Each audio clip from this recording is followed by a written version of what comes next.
Segundo o youtuber Felipe Durante, que mora na China, a China proibiu as vendas de matérias-primas terras raras, por ser de uso duplo. As indústrias de armamento podem pedir o impeachment do Trump? Um monte de interrogação. Que assim, né? O pedido de impeachment é uma coisa muito séria, tem que ser aprovado pelas duas casas. Então, pode pedir, claro, né? Mas por comprometer os interesses nacionais. E de fato é verdade. Hoje mesmo, é que eu não sei o resultado porque estava vindo para cá, então não sei o que aconteceu. Mas hoje mesmo estava tendo uma reunião em Londres, a pedido dos Estados Unidos, para tentar resolver ou pelo menos amenizar a guerra comercial. Por quê? Já chego no caso das terras raras, porque tem a ver com isso, né?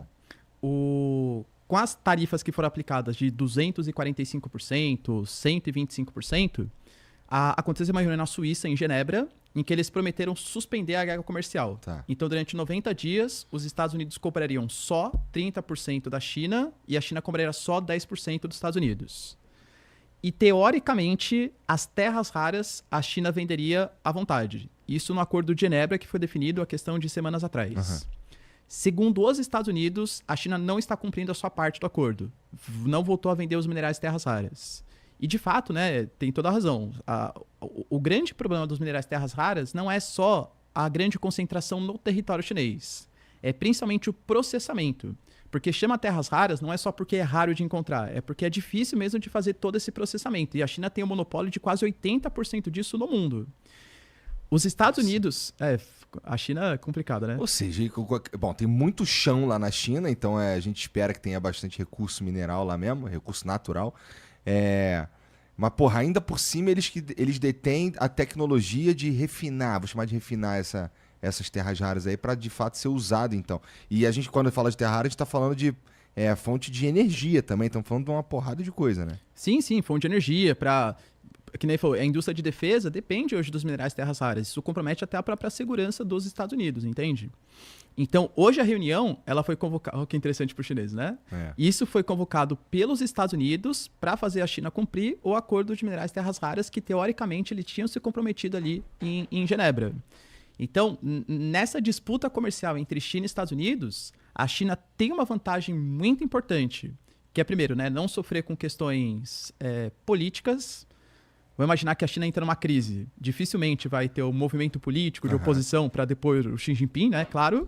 Já no Trump, ele vai ter que dar conta do ano que vem de ter uma eleição que pode fazer com que os democratas controlem a Câmara. Ou seja, ele tem que melhorar a economia dos Estados Unidos em questão de um ano, que é o período aí para as eleições. E também essa questão das terras raras. Porque, querendo ou não, a China vai sofrer de não exportar para os Estados Unidos, claro que vai, mas os americanos vão sofrer muito mais, porque isso pode comprometer, como falou, né, a própria questão da segurança pública dos Estados Unidos. E os Estados Unidos têm de onde buscar essas terras raras? Eu estava conversando, acho que foi o Sakane que me falou, que eles têm planos de pegar do fundo do oceano. O que, aliás, é bem contraditório, porque eles se autorizaram a fazerem isso, mas a ONU não autoriza. Porque fala que isso pode comprometer a biologia marinha, não existem pesquisas ainda tão avançadas a ponto de saber. Porque uma coisa é você explorar dentro da sua zona econômica exclusiva, até 200 milhas náuticas, ou pode expandir mais um pouquinho se a ONU autorizar. Outra coisa é você explorar em águas internacionais, em grandes profundidades, sem autorização da comunidade internacional, que é o que os americanos vêm fazendo. Então, ele autorizou, mas a mesma coisa, Igor, não é uma coisa para agora, é uma autorização para fazer pesquisa, futura exploração, e mesmo que ache essas reservas, uma coisa é você explorar, outra coisa é você conseguir utilizar os minerais.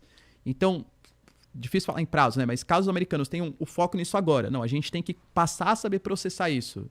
Não é questão de um ano que eles vão conseguir revolucionar, talvez questão de 2, 3 anos aí, para conseguir dar conta de suprir uma demanda no mercado interno deles. Ou seja, hoje os Estados Unidos dependem da China. Que coisa, né?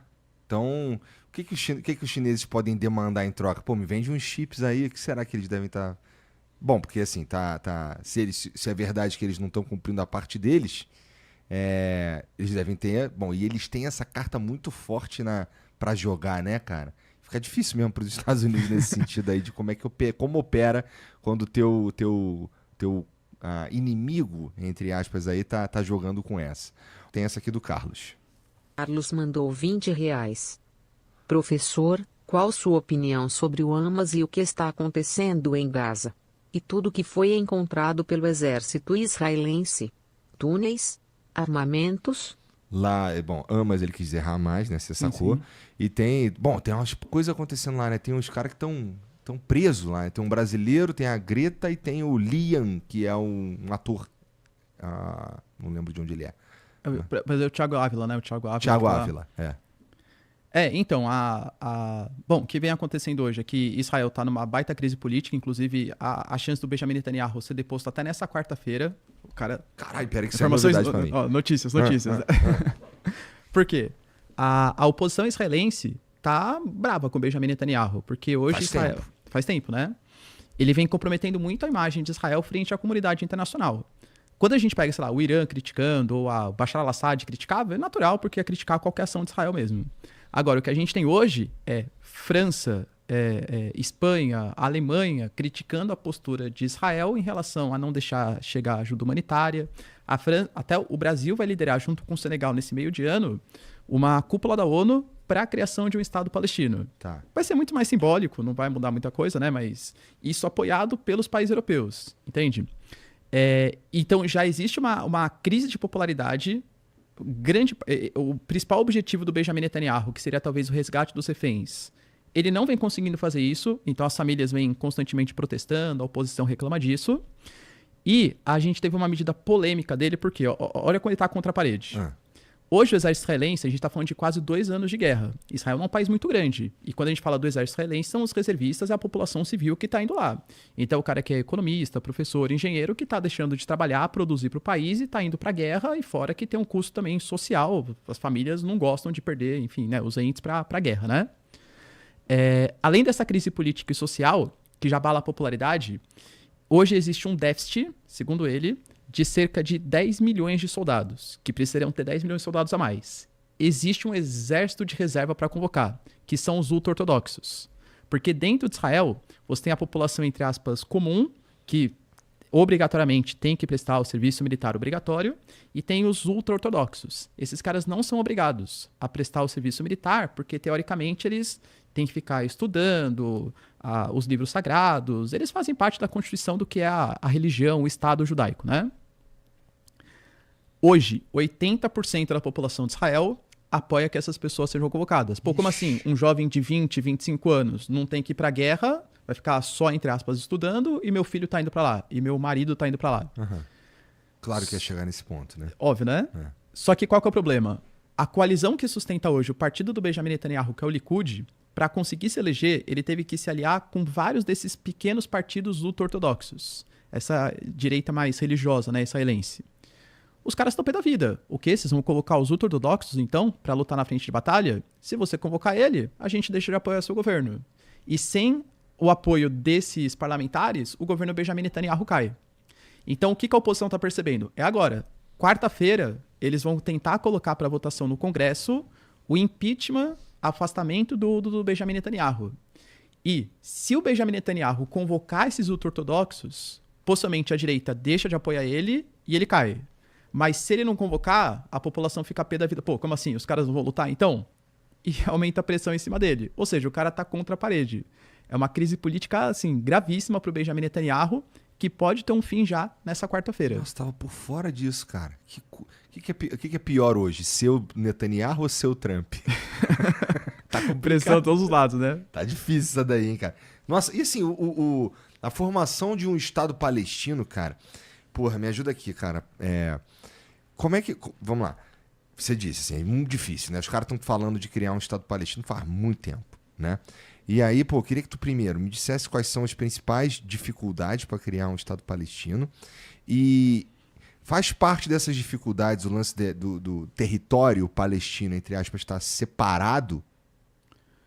Assim, bom, acredito que não.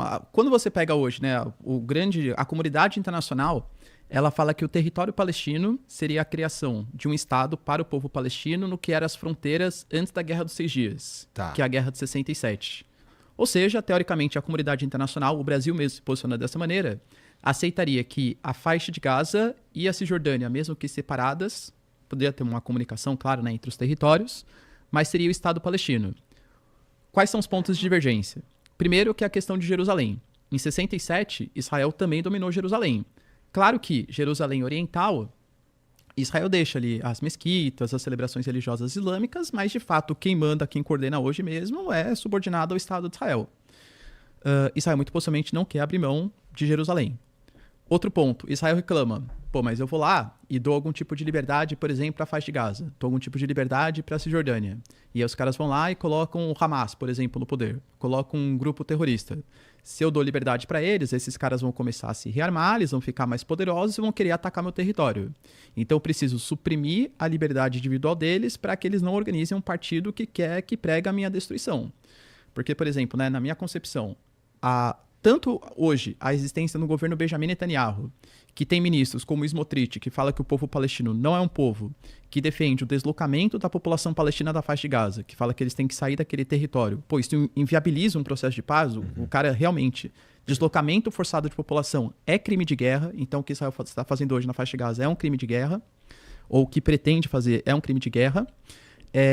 E o Hamas também, que é um grupo que prega a destruição do Estado de Israel, também inviabiliza a paz, Fica entendeu? muito difícil tu conversar, né, meu irmão? Exatamente. Realmente, assim, a gente se institui um estado palestino e o Hamas chega ao poder, então Israel tem um problema ali para lidar, gigante, né? Especialmente se o Estado for, de fato, se fortalecendo. Porque a gente pode estar falando de, tá legal, nos primeiros anos não, porque a coisa precisa funcionar, né? Precisa ter uma economia que funcione e tudo mais para que eles consigam fazer o que eles que eles têm no estatuto deles de fazer. E aí fica uma posição muito complicada mesmo para Israel. E assim, não é nem juízo de valor aqui, é só uma questão de como funciona. Se está escrito no estatuto Hamas que eles só descansaram quando não existe mais Israel, aí fica de fato muito difícil. Que é o tal do Rio ao Mar, né? Ou seja, do Rio Jordão ao Mar Mediterrâneo tem que ser território palestino. Então, na minha concepção, inviabiliza. O que eu acho que poderia ser feito é pegar a ANP, que é a Autoridade Nacional Palestina, que seria o partido político que lá no Acordo de Oslo comandaria o futuro Estado palestino, tentar mediar uma situação e impedir que esses pensamentos extremos consigam existir nesse futuro Estado de Israel. E talvez até pedir algum tipo de auxílio de países árabes que estariam dispostos a fazer essa mediação. O Egito, a Arábia Saudita, a Jordânia, que poderiam participar de uma mediação para impedir que pensamentos mais extremos cheguem ao poder. Mas, de novo, não é isso que Israel quer também. Pelo menos hoje com esse governo atual. O governo atual fala que, não, a gente tem que colonizar a Cisjordânia. Israel acabou de anunciar a maior construção de assentamentos judeus na Cisjordânia desde o Acordo de Oslo, desde 93. O Benjamin Netanyahu fala também que o objetivo vai ser criar ali o que ele chama de comunidades que vão ser para impedir que o Hamas controle os territórios. Então ele vai ficar cerceando a população palestina em pequenos espaços. Isso é deslocar forçadamente a população. Isso é um crime de guerra também. Então... Mas mesmo que tenham esforços ali para impedir que o Hamas chegue ao poder, ele pode não chegar ao poder oficialmente, mas pode chegar ao poder por meio dos seus, sei lá, de colaboradores ou de simpatizantes e tudo mais, e chega ao poder, no fim das contas. E concordo, né? Você fala, Israel, por exemplo, fala que só vai parar as ações na faixa de Gaza quando o Hamas for destruído. Na minha concepção, o Hamas hoje, além de ser um partido político, uma milícia armada, é uma ideia de destruir o Estado de Israel. Eles só vão parar quando todo mundo que quer destruir Israel não existe mais? Como Então, que eles vão saber isso? Eles vão ter que acabar com todo o povo palestino, que na minha concepção é o que eles querem fazer, deslocando a população. Caralho, que merda. Meu irmão. E os caras que estão presos lá, o Túlio? É Túlio, né? Qual? Que foram de barco lá na flotilha. O Thiago Ávila.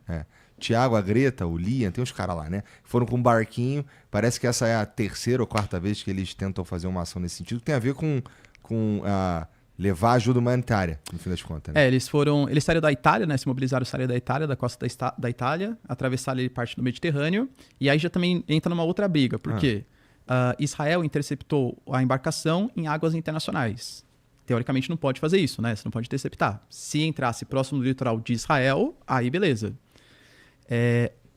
Pelas informações que o Estado de Israel divulga. Se você pega aí sites mais pró-Palestina, falam que eles foram sequestrados e tal. Aparentemente, de novo, pode ser que eu esteja cometendo uma injustiça porque é o que Israel divulgou. Ele interceptou, essas pessoas estão em Israel, mas não estão presas nem nada. Elas estão recebendo ali alimentos, medicamentos, etc. tal, e vão ser deportados para o seu país de origem. Uhum. Então, não vão ficar presos em Israel nem nada. Vai respeitar todos os direitos humanos aí, né?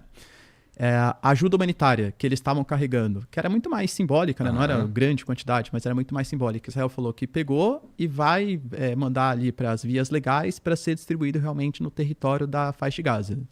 Só que a grande questão é que qual que é a denúncia? Que Israel hoje, por mais que oficialmente a ajuda humanitária esteja entrando no território da faixa de Gaza, é uma ajuda muito limitada, porque eles falam que eles não podem deixar a ajuda humanitária entrar, porque o Hamas vai roubar, e aí se o Hamas rouba, eles vão querer vender. Então é uma ajuda que só chega para pequenos grupos em pequenos espaços. Hoje a ONU fala que existe ali no território da faixa de Gaza uma fome crônica em mais de 50% da população. Porra. Lembrando que a faixa de Gaza ainda é um território que tem várias complicações, porque como é uma região muito pobre, a gente fala de uma média de idade abaixo de 30 anos. Grande parte da população é jovem, né? Jovem, criança, que existe ali no território de Gaza. E crescendo com muito ódio também, né? Então, assim, a gente vai perpetuar essa história aí se algo não acontecer. E o Trump não queria fazer lá uma Riviera? A Riviera, né? Exato. Nossa, acho que ele tá com preocupações maiores agora, né? Agora ele tá com problemas maiores. Mas teve também um tempo atrás aí o lance do Papa tentar entrar para resolver esse problema lá, né? E isso aí tá parado, tá suspenso.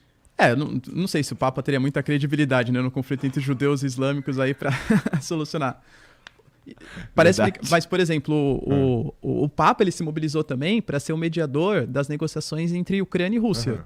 A Rússia falou, jamais, como assim? O Papa, a gente aqui é cristão ortodoxo, vai querer que o Papa faça... Tá nem aí pro Papa, né, cara? Exato. E você que tá assistindo esse vídeo aqui no Talk Flow, dá pra você virar membro, cara, do Flow agora. É um botãozinho do lado do botão de se inscrever. A gente faz um programa semanal só pros membros. Olha! Então fique esperto aí. Se quiser virar membro, tá bem aqui do lado, é mó merreca, custa menos de R$8, irmão.